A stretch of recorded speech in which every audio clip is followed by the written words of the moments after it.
নির্বাচনী প্রচারণার আরো খবর জানাতে রাজধানীর ওয়ারী থেকে যোগ দিয়েছেন সহকর্মী নূরে আলম। নূরে আলম, ওয়ারী অর্থাৎ ঢাকা ৬ আসনে প্রচার প্রচারণা কেমন চলছেন, বিস্তারিত খবর জানাবেন।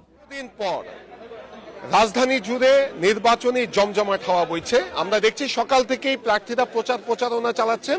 আমি এই মুহূর্তে রয়েছি ঢাকা ৬ আসনে ওয়ারী এলাকায়। সেখানে বিএনপির যিনি প্রার্থী ইশরাক হোসেন, তিনি এরই মধ্যে প্রচারণায় নেমেছেন। আমরা একটু সরাসরি তার বক্তব্যে চলে যাচ্ছি। ইশরাক ভাই, আপনি তো প্রচারণায় নেমেছেন,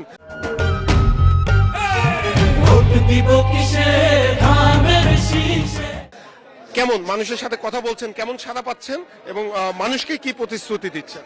ধন্যবাদ। আমরা অভূতপূর্ব সাড়া পাচ্ছি জনসাধারণের মধ্য থেকে। আমরা এই যে কয়দিন গণসংযোগ করেছি, আমরা যেখানেই যাচ্ছি পুরান ঢাকার জনগণ স্বতঃস্ফূর্তভাবে ওনারা নেমে এসেছেন এবং আমাদের এই প্রচার কার্যক্রমে ওনারা নিজেরা অংশগ্রহণ করছেন এবং তারা বলছেন যে দীর্ঘদিন যাবৎ তারা ভোট দিতে পারেন না এবং একটা বড় সংখ্যক নতুন ভোটাররা যুক্ত হয়েছেন এবং আমাদের এখানে প্রায় 52% নারী ভোটাররা রয়েছেন। তো ওনারা বলছেন যে ওনারা আমাকে ভোট দিবেন, ধানের শীষে ভোট দিয়ে এই আসনটি জয়যুক্ত করবেন এবং ওনারা ওনাদের সমস্যাগুলো তুলে ধরছেন এবং আমাদের কাছ থেকে প্রতিশ্রুতি চাচ্ছেন আমরা যাতে এই সমস্যাগুলোর সমাধান করি। তার মধ্যে বর্তমানে গ্যাসের সংকটটি 1 নম্বরে রয়েছে। সব জায়গায় আমরা যেখানে যাচ্ছি এই বিষয়ে আমরা কমপ্লেন পাচ্ছি।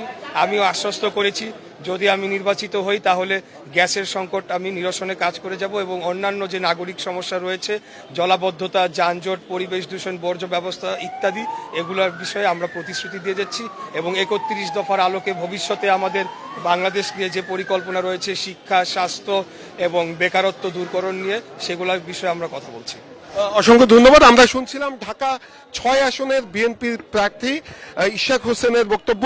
আমরা সাধারণ মানুষের সাথে কথা বলেছি। সাধারণ মানুষ যেটি বলছে, তারা খুবই আগ্রহ নিয়ে অপেক্ষা করছে 12 ফেব্রুয়ারির জন্য, কারণ দীর্ঘদিন ভোটাধিকার বঞ্চিত ছিল, দীর্ঘদিন তারা ভোট দিতে পারেনি।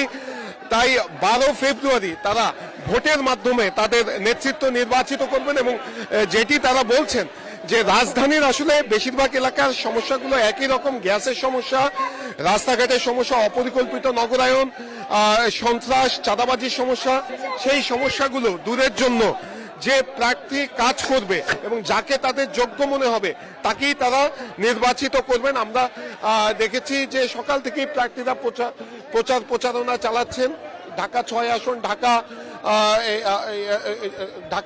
14 আসন, ঢাকা 16 আসনে আমরা দেখেছি যে আমিনুল হক, তিনিও সকাল থেকেই প্রচারণা চালাচ্ছেন। সানজিদা ইসলাম তুলি, বিএনপির প্রার্থী, তিনিও প্রচারণা চালাচ্ছেন। একইভাবে জামাতের প্রার্থীরাও সমানভাবে প্রচারণা চালিয়ে যাচ্ছেন একদম সকাল থেকে। অর্থাৎ বলা চলে যে দীর্ঘদিন মানুষ পুরোপুরি নির্বাচনী বিমুখ ছিল। ভোটের নামে যে প্রহসন হতো, এর ফলে মানুষ আসলে নির্বাচন নামটি মানুষের কাছে অনেকটা প্রহসনমূলক হয়ে গিয়েছিল।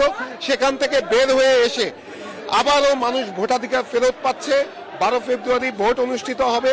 সেই ভোটে যাতে তারা সুষ্ঠুভাবে ভোট দিতে যেতে পারে, নিরাপদে ভোট দিতে যেতে পারে, এমনটাই প্রত্যাশা করছে এবং এখন পর্যন্ত রাজধানীতে ভোটের পরিবেশ মোটামুটি স্থিতিশীল রয়েছে। সেই পরিবেশ একদম 12 ফেব্রুয়ারি পর্যন্ত বজায় থাকবে, এমনটাই প্রত্যাশা করছেন সাধারণ মানুষেরা।